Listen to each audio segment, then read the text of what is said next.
All right, There there you we go. go. There we go. Look at that. Live and in some different color. Well, we're in the color. We're in our natural state, which these days there's something to be said for that. I don't know. I don't know So that my natural state is the best state.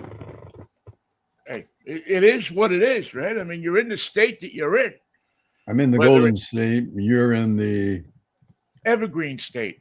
the evergreen state. But as I said in our little thing this morning, we cover the coast, and that's what we're doing. He's Michael Knight, and he's in Pasadena, California, and He's New York Vinnie. He's in Seattle, Washington, or places close enough that we could call it Seattle, within the neighborhood yeah, of the we're all Seattle Edmonds, the Great Northwest, which is at the mercy of an atmospheric river that has come into town, bringing moisture and consternation to the. There's got to be low spots that always get water, right? Those spots will have it, and apparently Carnation, Washington, once the capital of the state. Oh, I can't hear you, man.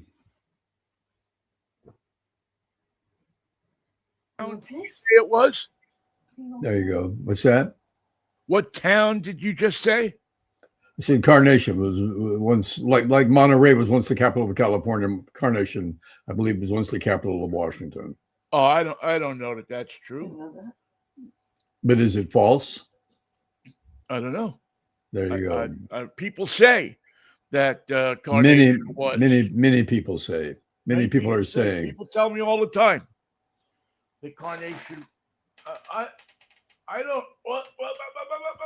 I don't know that Carnation was the capital of anything except cows, which I believe are still out there in Carnation. I mean, it's grown up a little bit, but I have friends that live out in Carnation, which I'm saying prayers for. But prayers will only get you so far. You got to get out of the water. So the best thing to do is get to higher ground because that is it. The Snoqualmie and the Tolt rivers are expected to go above their banks. Crest. They will crest and they will overflow. They will crest. They will Johnny Maestro. They will step by step, and they will turn into the Brooklyn Bridge. Is it raining now? It is raining right now. Yes, it's been raining. I believe. I awakened at like 2:00 in the morning, and I heard the rhythm of the falling rain on my windowsill. Did you listen to the rhythm of the falling rain? I did. I love the rhythm of the falling rain, so I turned off what I was listening to fall asleep, which was still going, and I just listened to the rain and it put me right back to sleep. So that was a good thing.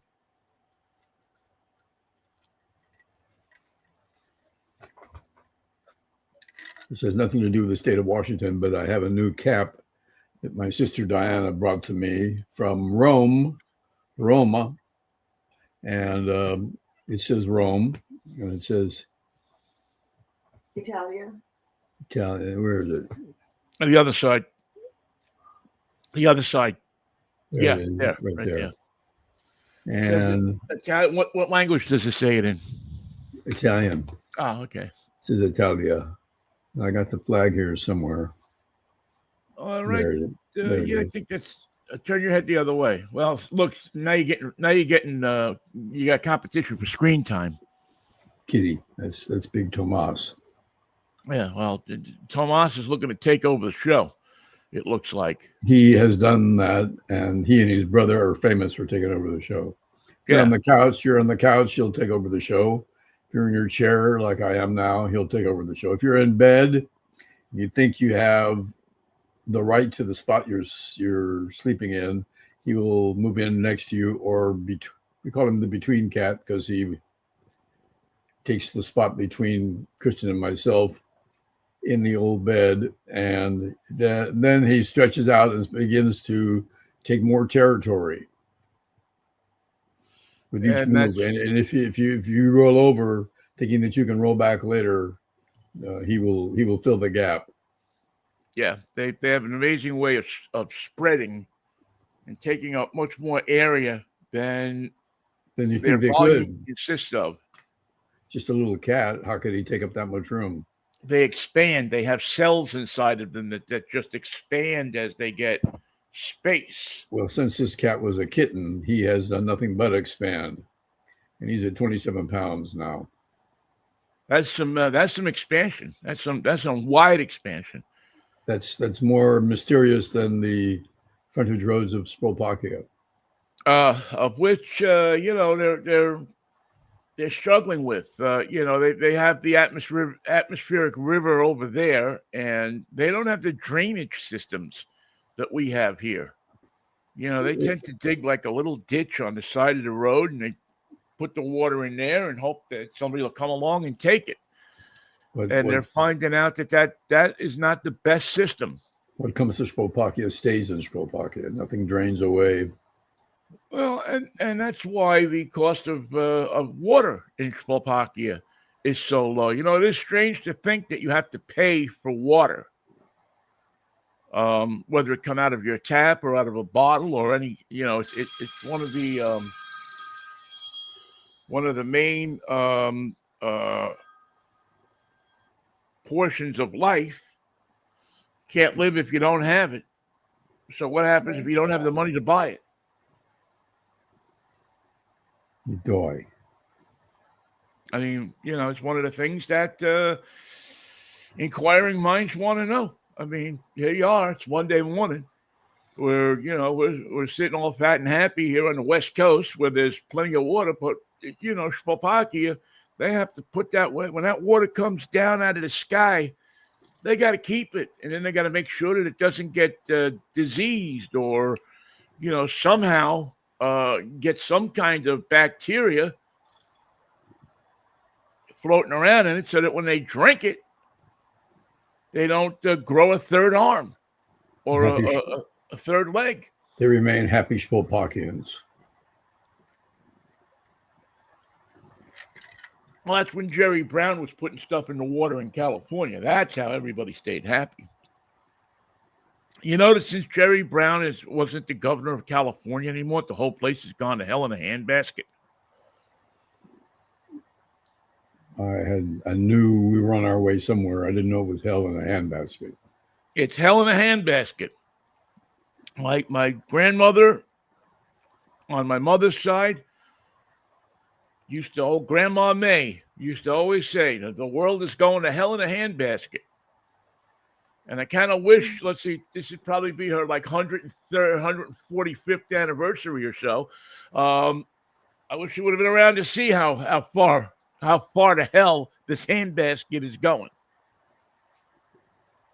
Handbaskets are flammable. When it gets hot on the way to hell, they can go up in flames. Well, yeah, I think so. And I think that's maybe the idea behind it all, really, when you think about it, is that you're going in a handbasket on the way to hell. You're going, but the handbasket will burn up way before you get there, although you're flammable too. As you're about to find out, if the handbasket goes up, you can't be far behind. Exactly. There's not much of and scientists have said this, that there's not much differentiation between the temperature that the handbasket will go up and the temperature that you will go up. There's not a lot of difference. The handbasket will go first, but you're close behind. Yeah. When you see the handbasket go, it's a bad do sign. all you can do not to continue on the journey. Because it's not going to be pretty, and it's not like it all happens like that. You don't immolate in one fell poof. You go slowly and slowly. Poof, no. Sizzle, yes. So think about that. Sell the sizzle. Well, you're not going to be selling anything if you're going to hell in a handbasket. There's nothing left to sell at that point. Or buy. As many a radio salesman has found out. because I believe many of them have already gone, and they've tried to sell the handbasket on the way. And many people have said, "I'm sorry, but I'm full of handbaskets." We're fully stocked. We'd have no need for replacement handbaskets. Yes, WNBX was just in here 20 minutes ago, and they sold me, you know, 120 handbaskets a week, 6 a to midnight, and they'll throw all the ones after midnight in for free. So that's their their ROS schedule. And make goods are, well, we'll just make them good without wrestling for you. Well, people say that those make goods are always put in great places in you know, 5 a.m. Sunday, right before the before PSA. Reverend Ike. Just before Reverend Ike. I remember, you know, it's funny because I don't know if you remember this, but my first commercial radio job was my first shift. My first commercial radio shift was 5 a.m. to 10 a.m. on Sunday morning on the city. And I remember the you know, after I did it for about, probably did it for about a year, 9 months, something like that. Tom and Kate called me into their office and they pulled out this. They had this thing, and I hadn't seen it yet because we got the thing too, and it was a bunch of papers that had been printed out with all the hour-to-hour breakouts. You know, the day part breakouts. How, you know, I'm sure you got the same meeting. You know, yours probably came first before mine, because obviously you were much more of an integral part of the station than I was, except that I brought in money, so maybe I was at least at some close level. And they said, "Look, you're number one." And the rating, the ranker, as they called it, showed that KKCY was in fact number one from Sunday mornings. Sunday mornings from 6A to 10A. There it was, number one after just less than a year doing this. Now, I always thought that the other stations just weren't on Sunday morning, that they had all decided just to turn it off and go home and get some sleep. They don't put a lot of research into filling that gap. No, I think the only station I had ever heard at that time of the morning, KGO had some religious thing on. KCBS, I think, was the only station that was maybe live at the same time. Yeah, with news. Everybody else was playing tapes of something. You know, the Schmidlap Slammy Show from Detroit, Michigan, with all the Detroit rock and roll you can handle, or something like that. You know, the King Biscuit Flour Hour, or the Mormon. Well, yeah, the Mormon Tabernacle Choir. I think KABL had the Mormon Tabernacle Choir show, which they bought on every radio station. It was not a Bonneville station at the time. And I There's the Mormon Tabernacle Choir, but there's the Norman Tabernacle Choir. It's different. Well, we had that on KKC. Well, we had the Norman Davis show, which was the equivalent of the Norman Tabernacle Choir. Correct. And I wonder if he ever did a theme show with like choir music and called it the day. That would have been a great show idea for him. You know, Norman used to do these. Norman Davis, who was one of the great legendary jocks of all time, especially on the progressive side, where he put together such incredible theme shows and just these shows that would not only entertain you but educate you about music. He was truly, like, listening to Norman and especially working with Norman was like going to school. If you wanted to learn about rock and roll, if you weren't just there to smoke some dope and listen to the sound, Norman had it. Norman knew, and this was in the days before computers and this and that and the other thing. Norman just had it, and he had this sense of doing these sets and taking these shows and making a flow with a common theme. And he was a jock on KOBY, Kobe, the first AM rock and roll station in San Francisco, which was at 1550. Then he went to KYA AM as Lucky Logan. Then to K San. Then to the city. There's probably another 2 stations in there somewhere that I've forgotten. I don't know if he was on, what was the thing that was at the, there was we were just talking about the station. It had several different formats, even in the time I lived in San Francisco, but it was the station that Scott Beach did warnings on. So it was KMPX, maybe? 99? I don't know if Norman was on. Yeah, I tend to remember. KMPX was 107. No, this was down at 99. It wasn't KSFX. It was, I forget, but there were an assortment of live people on the station. And I think that Dick Bright might have been there at one point playing music. But it was just real. But I do remember Scott Beach doing mornings for a long time. And they played, wow, it was kind of an interesting, I think it was kind of more jazzy, but not exactly jazz. It wasn't like K-Jazz where they had, it was straight out jazz. Right. You were going to hear jazz, not the funky KKSF jazz, the new stuff that they were calling jazz. Classic jazz. This was like, Stan Kenton and Woody Herman and just go down that list of great big band stuff.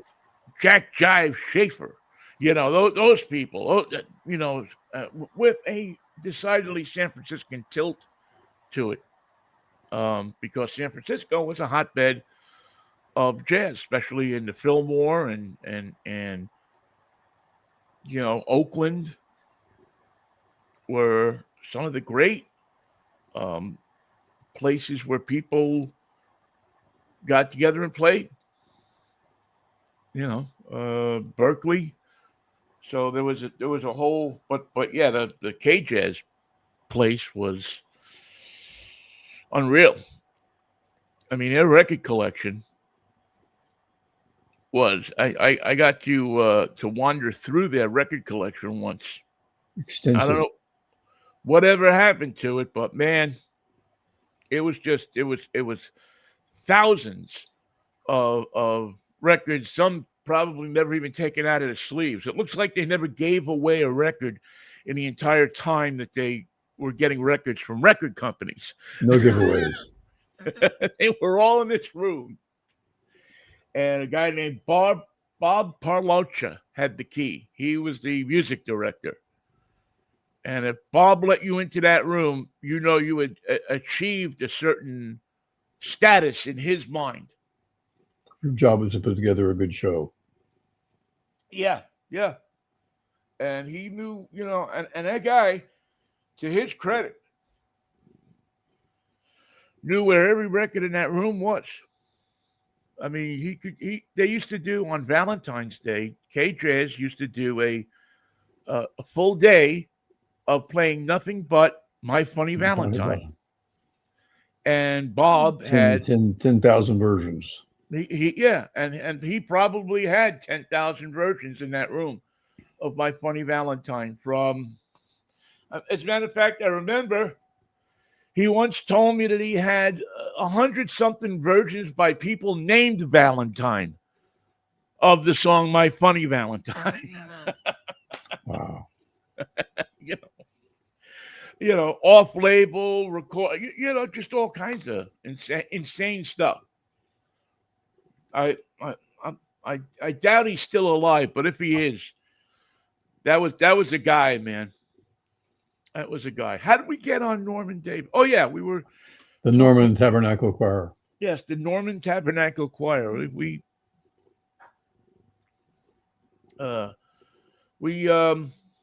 Yes, kind of crazy. How did the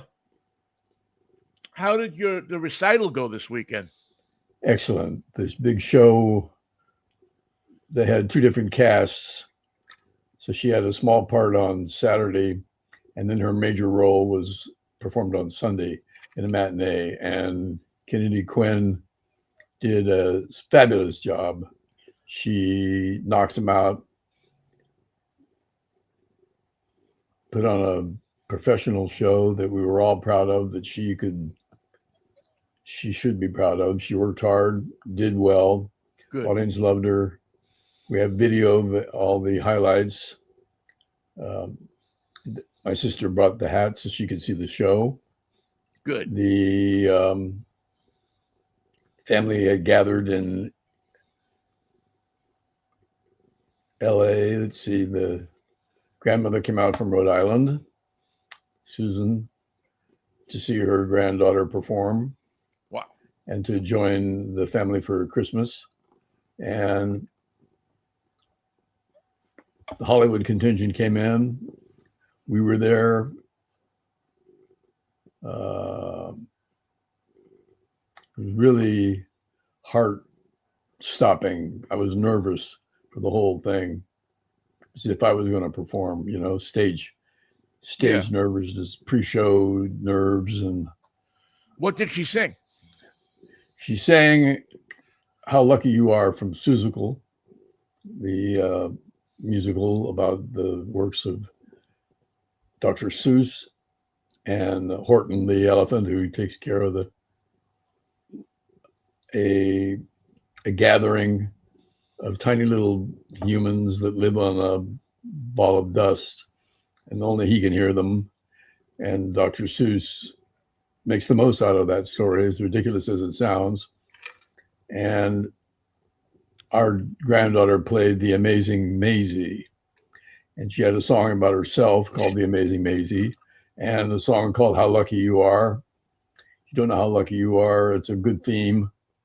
And she did it with style and with sass, and reminded me a little of Judy Holliday, the actress who fashioned I can't stand him. It was one of her great lines, not from the show, but from her movies. She was one of the stars of Guys and Dolls, and sang the song about the lament. A person can develop a cold, that type of delivery.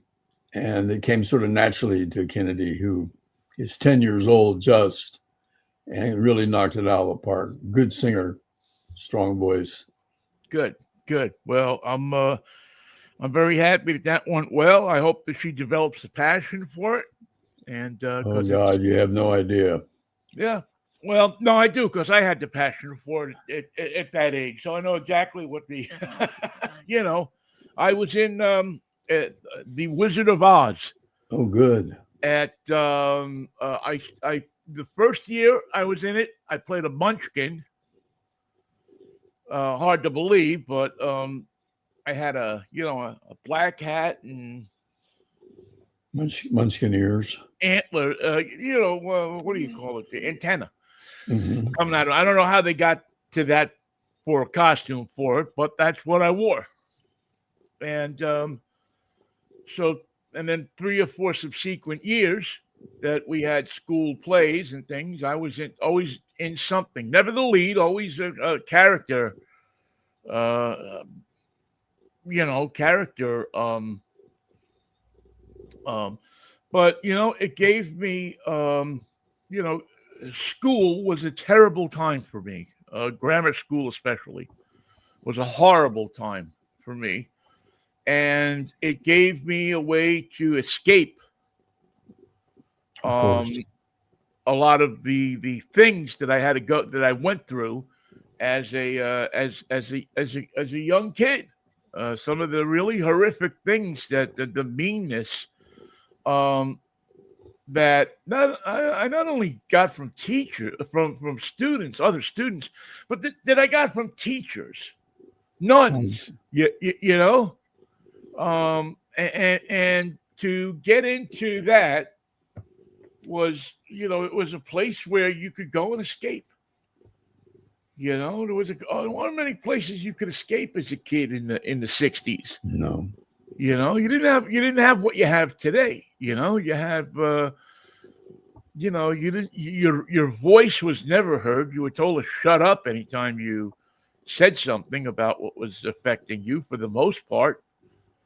So, it was always shut up, and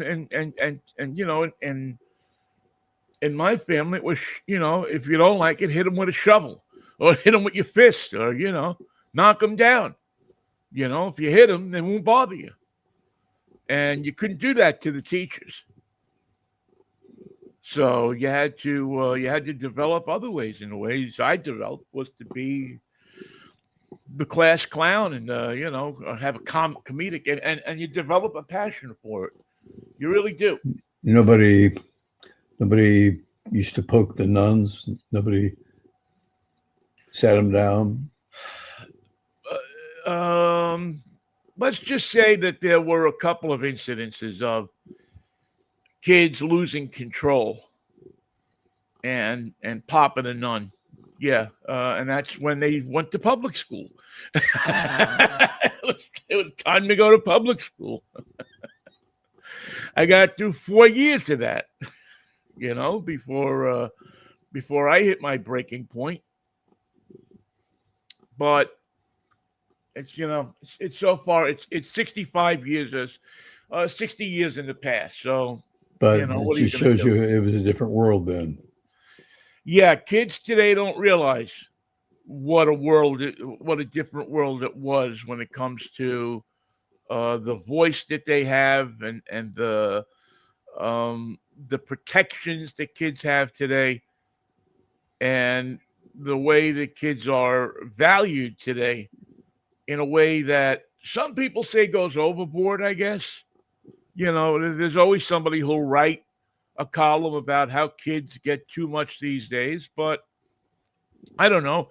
I think cell phones are much more the cause of problems that we have with kids than them getting too much, or that corporal punishment is something that should be reinstituted in school because kids were much well behaved. Well, no, the only thing they did is they kept it inside, and eventually, I don't know, Put the nun on her we let it keister. out somewhere. Yeah. Many got to go to Vietnam and let it out. Let it all hang out. Let it all hang out. And then others that didn't go to Vietnam got some pretty hefty drug habits. Because again, if you couldn't escape to a passion of theater or music or something like that, drugs was always there.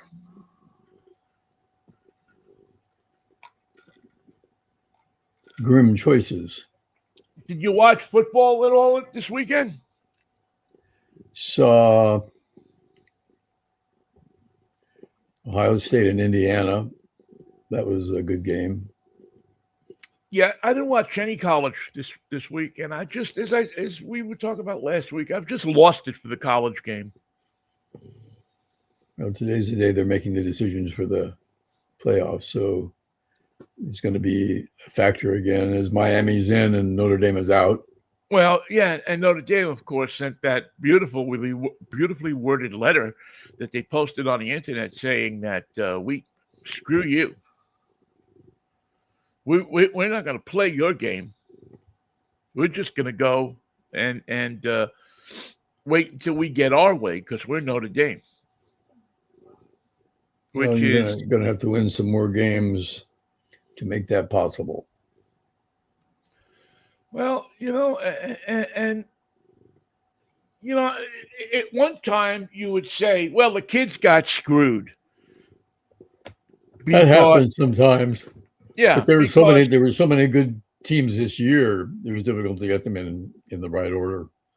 They got jobbed out of a bowl game, but these days, the kids are just as mercenary as the coaches are. So I don't know that I have a lot of compassion. The head coach at Washington State, the Coug coach, left. Took off, for Iowa State. And it looks like Rick Neuheisel is on the short list for. I saw that. I don't know.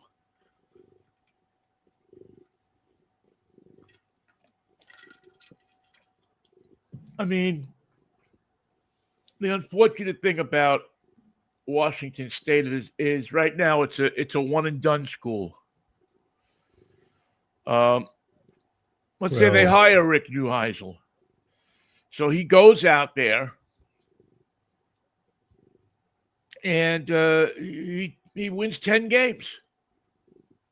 Well, he's got to put together a team first.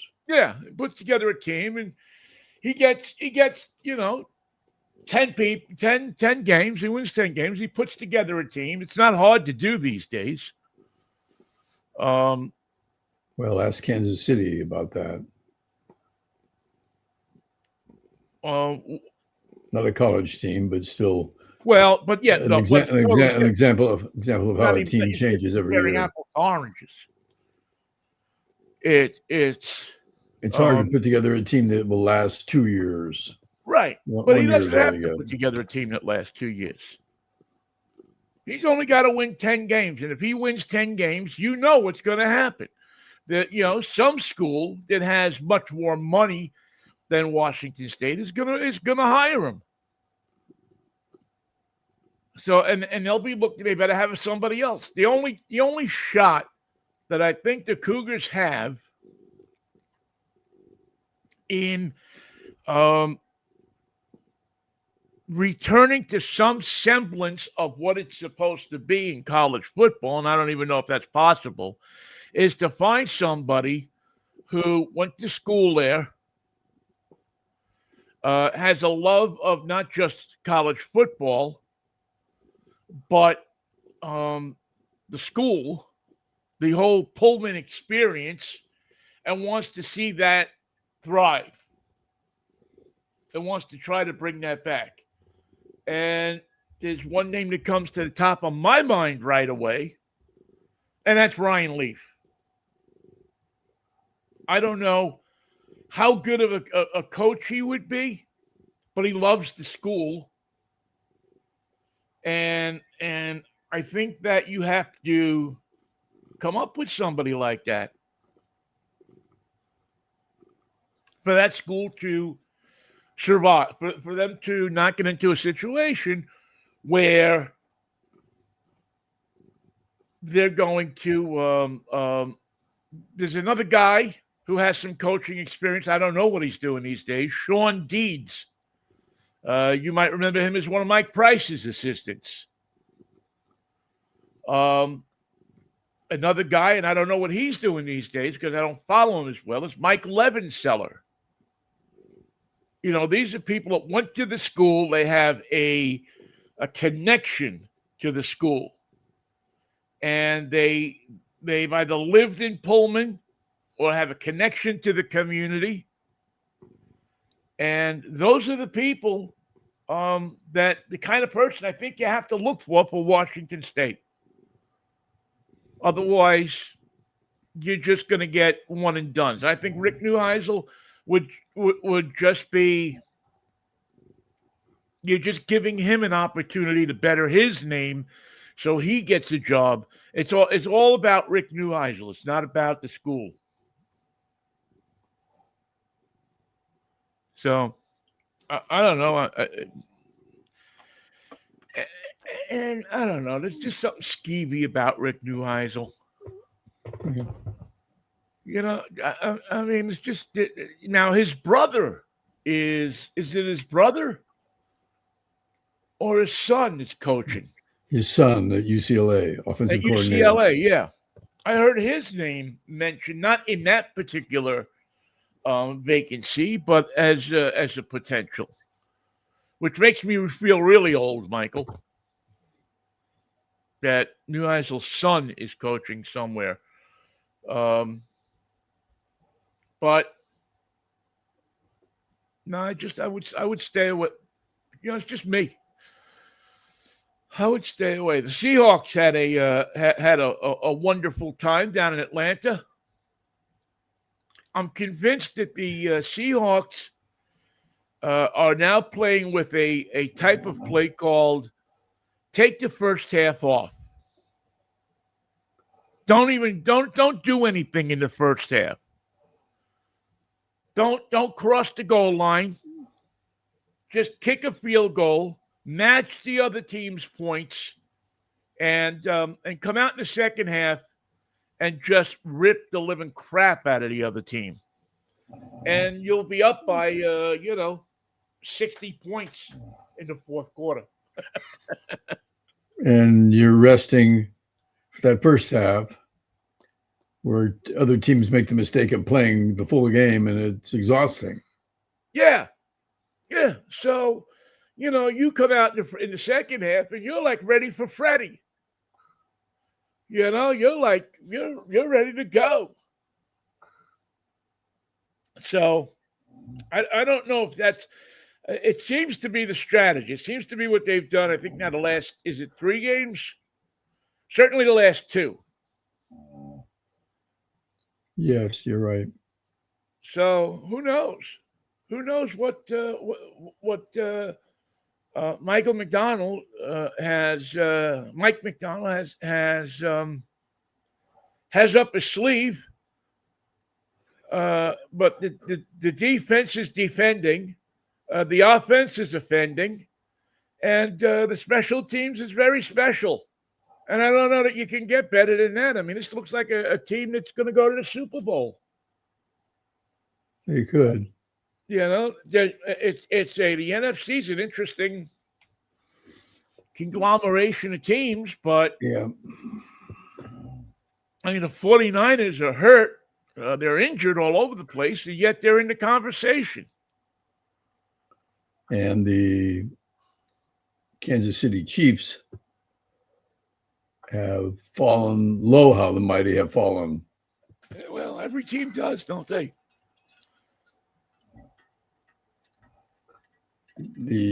What we discussed earlier about the teams change every year is a factor that you lose a handful of players to free agency, retirement, injury, whatever the case may be. And that's enough to turn the tide.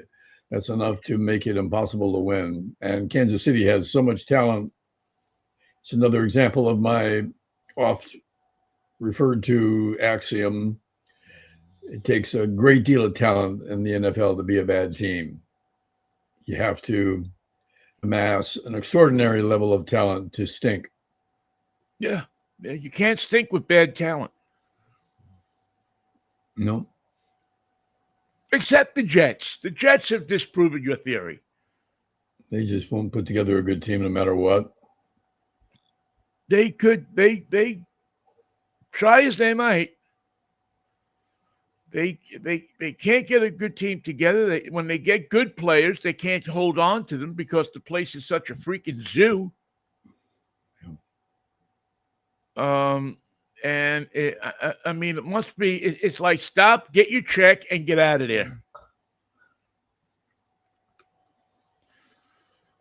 I don't know what is going to happen with the Jets, because as long as the owners come out and walk on the field on a Sunday and look up in the stands and the place is full, do you really care if you're, I mean, if My you're yeah, my not, job here is done. yeah, I filled the seats. I don't care if I win. Um, I have these fiefdoms that are running the team, and if these players don't like this coach, we get rid of them. If this group of players don't like this coach, we get rid of him. If this guy doesn't like the head coach, they listened to Aaron Rodgers 2 years ago, and where did that get him? He left. He left. And they got rid of probably a bunch of coaches that were, could have, once they got that cancer out of there, maybe had a shot at being a good team. But, I love the Jets in name only. The Jets represent a wonderful time in life when, things like Broadway Joe. That's exactly what I was thinking of. Had influenced a group of young boys, and became my dad used to drive by the Playboy Club on the way home from New Jersey, like you do. Just to this is what the high life is like, son. And the limos and the people standing in front of the Playboy Club, and my mother screaming, "Don't look, don't look," as if it were a horrible traffic accident because the bunnies were outside, But that's what the Jets were. They, they were for a couple of years the toast of New York. And now well earned too. I mean, it wasn't an exaggeration. They no, they ran the town. No, until Namath's knees started to go out on him, and they decided that they would send him out to the Rams. I wonder if Joe would have played longer had he had modern orthopedic care. Without a doubt, instead of whatever they did to him in college. Yeah, whatever. Yeah, I'm sure that a couple of country doctors there from Alabama, got into his knees and just did some horrible things in there. Yeah, had to. Had no idea what the hell they were doing.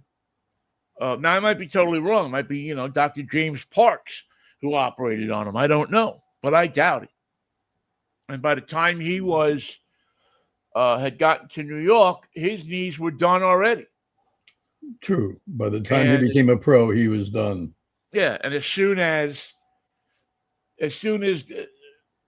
the age started to advance and the wear on his knees hit a certain point, and he didn't have the elasticity in his knees and the ability to bounce back, he was done. Now, now they probably would have taken a tendon from a pig and and grafted it in there, or did some kind of something. I mean, even if he had played, in the 70s, later in the 70s, they were starting to. I mean, what year did they start with Tommy John surgery? Now, I'm not saying that would have done anything.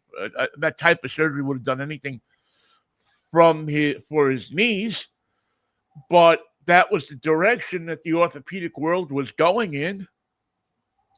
I think he needed knee replacement. Yeah. But he never got the right treatment. No, he never got. And again, I don't know this. I'm just, I'm just speculating. But yeah, if he would have gotten the right treatment, he probably would have lasted several more years. Probably not gone to L.A. But gone to stayed in New York. Maybe led the Jets to another Super Bowl. And I don't know if you could be as more iconic than he was. Probably you could get people to think. I don't think it was true, but probably you get people to say that he got out of New York at the right time, and maybe for his condition and what he was going through, he did, because he really wasn't. I mean, he went from becoming a guy who could still move around the field into becoming a stationary thrower and using his brain and his arm to accomplish what many couldn't with a brain and an arm and two legs. Well, what we saw yesterday with Patrick Mahomes losing to the Houston Texans is that they sent 5 to 7 guys at him all day. There was no place for Mahomes to go except down, and the Texas defense showed the league an aspect of their attack that was so simple. Instead of sending 4 guys, they sent 5. Instead of sending 5, they sent 6. They sent 7 more than once. They sent 7 often. That type of attack puts the quarterback in a position where he has to decide in 1 second where he's going with the ball. Yeah. Snap, pass. And Kansas City couldn't play that game for very long. 3 interceptions and a sore knee for Mahomes. That's a game that Joe Namath could never have played because of the lack of mobility. Right. He couldn't roll out. He couldn't run his own offense. He couldn't call his own number and get a first down by running 5 yards, 10 yards, breaking free, running 15 yards. It just wasn't possible. It's a pity.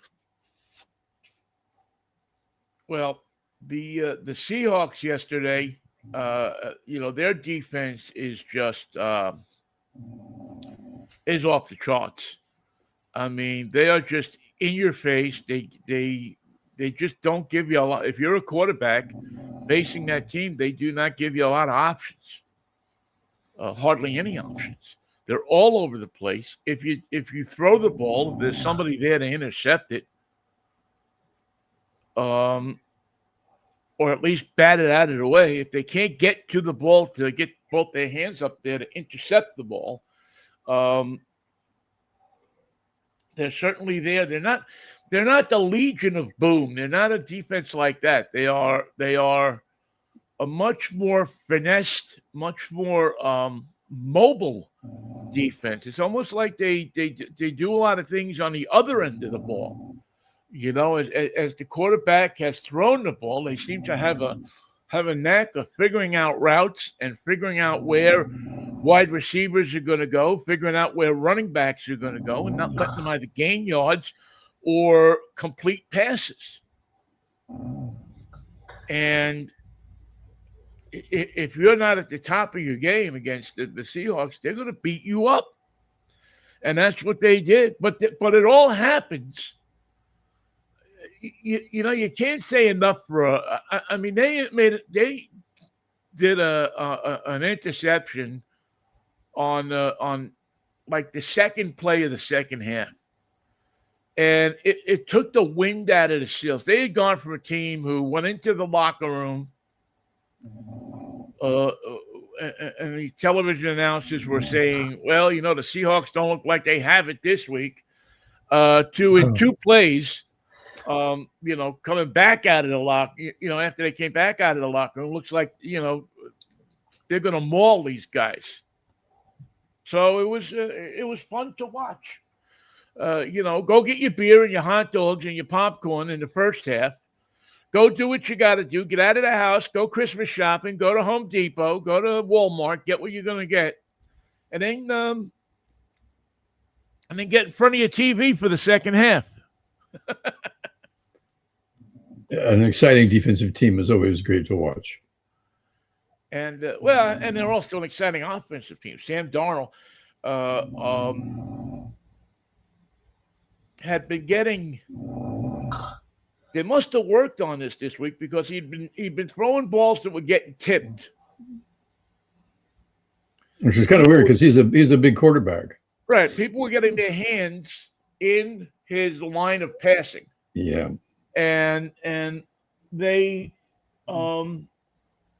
figured that out this week. I think he might have had one tipped ball early in the first half. But that was it. And he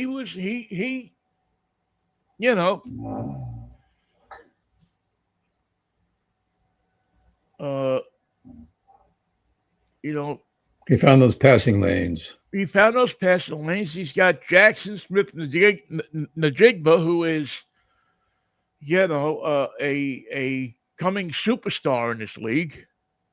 Yes. Yes.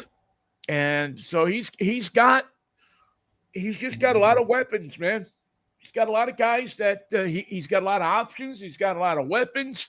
If he has to tuck it and run, he's got that. He's don't forget he's coming off a week where he threw 4 interceptions. Yeah, he had a bad game. He had a bad game against the Niners. They straightened it out, and they figured it out. And this team has. I said before that they have Super Bowl written all over them. Well, there's a lot of things that would have to go right. Really, injuries more than anything else would have to not befall them. A lot of teams that have suffered in terms of injuries, watching their chances for postseason play disintegrate. 49ers, Kansas City, a lot of people going down hard. And a good example is the Kansas City Chiefs with no offensive line. They've lost 4 starters from their offensive line. And there's just no way you can protect your quarterback and play football at the highest levels when you're suffering that many injuries. There's just no way. Well, that's kind of what happened to the Seahawks last year. Is they got killed with injuries in their offensive line, and listen, I didn't think that Geno Smith was going to get him to the promised land, and I think he's proved that in Vegas.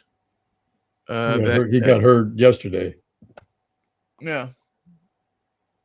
And but the Seahawks have come up with they came up with Sam Darnold. I think Darnold yesterday became the first quarterback in NFL history to win, what is it now? 10 games in 2 consecutive seasons with 2 different teams. So, because last year he was with the Vikings and they won, I forget how many games they won, but they were in the playoffs and won, and he did a great job. And John Schneider, the general manager of the team, was smart enough to go. I don't know. I don't know why the Vikings didn't try to hang on to it. By the way, I just came across the wire. Alina Habba is looking for a job. She has stepped down as the U.S. attorney in New Jersey after a federal court ruled that she was serving unlawfully. Maybe she can do country morning, do a country shift, like in Kansas City, at a station called The Wolf. That's what I recommend. There's a so do me a favor, say that again. She can become a morning disc jockey at a country station. Oh, yeah. Well, she'll go back and they'll give her a job in the White House somewhere. Someplace where she can be incompetent. Where she can be in eyesight of Trump. Yeah. Or should I say the man who's now sporting the Peace Award from FIFA gave him a peace award. And it wasn't for anything that he had done except those. He reminded him, the reason you gave me this peace award is because I've ended 8 wars. I'm going to end the 9th. I just can't get Volodymyr Zelensky to read the plan that I've put together for him. I can't end a real war. I can't end that war or any war. Well, he's ended a couple of wars here in the United States. It looks like he's put a dagger in the war on poverty, that's for sure. And certainly the war on disease he's ended. Oh, yeah. And, you know, the war on prejudice and the war on, and he's created a war on rights, on civil rights. So he's definitely ended some wars. It's a mess. Everything he touches turns into an extraordinary, tangled, hilarious, sad mess. Yeah, it's not hilarious. I wouldn't say it's hilarious. I mean, it can be laughable at times. What happens? The pictures of him tromping around the Kennedy Center like he actually did something. Were laughable, and the signs of the KISS people and whoever else was standing there next to him for the Kennedy Center Awards. I mean, it's always Kid Rock. If you can't figure out who's there, just invite Kid Rock. He's the guy. He's the guy you need. Yeah, it's like there used to be this comedian Pat Cooper. Yeah, I'm sure you've heard of him, and sure. He was invited to all these events because he was just a real right-wing son of a bitch. He'd brag about hippies he beat up and all this kind of stuff. And, he got invited to all these American Legion things. And the only reason he was there is because he could say, in the 70s, I beat up some hippies. There was another reason right there, Vinnie, of why there are no Republican stand-up comedians. It just doesn't work that way. There's no humor in them. No. No, I never saw. Anytime I've seen a Republican attempt humor, it's been nothing but a disaster. It's a sad thing that I don't know, Mikey. It just looks like a bunch of sad people, and they're broken. They're not getting any better. And they're not getting any funnier.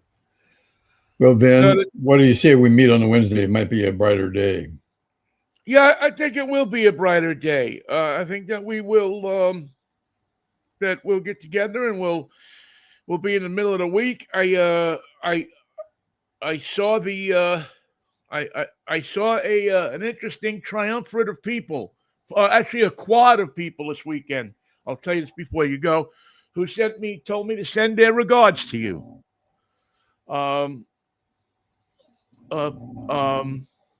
The Ackerley twins, Bill Ackerley and Keith Shipman, were all at an event that I went to. And they were all asking for you and asking how you were. And I said you were doing just fine. And they could tune in any Monday, Wednesday, and Friday morning. See for themselves. And see for themselves how you were and how we were doing and what we were doing. And if they had a lot of cash, they could buy a radio station and put us on in the mornings. And it would feel like it was 1992 all over again. Well, maybe they should do that.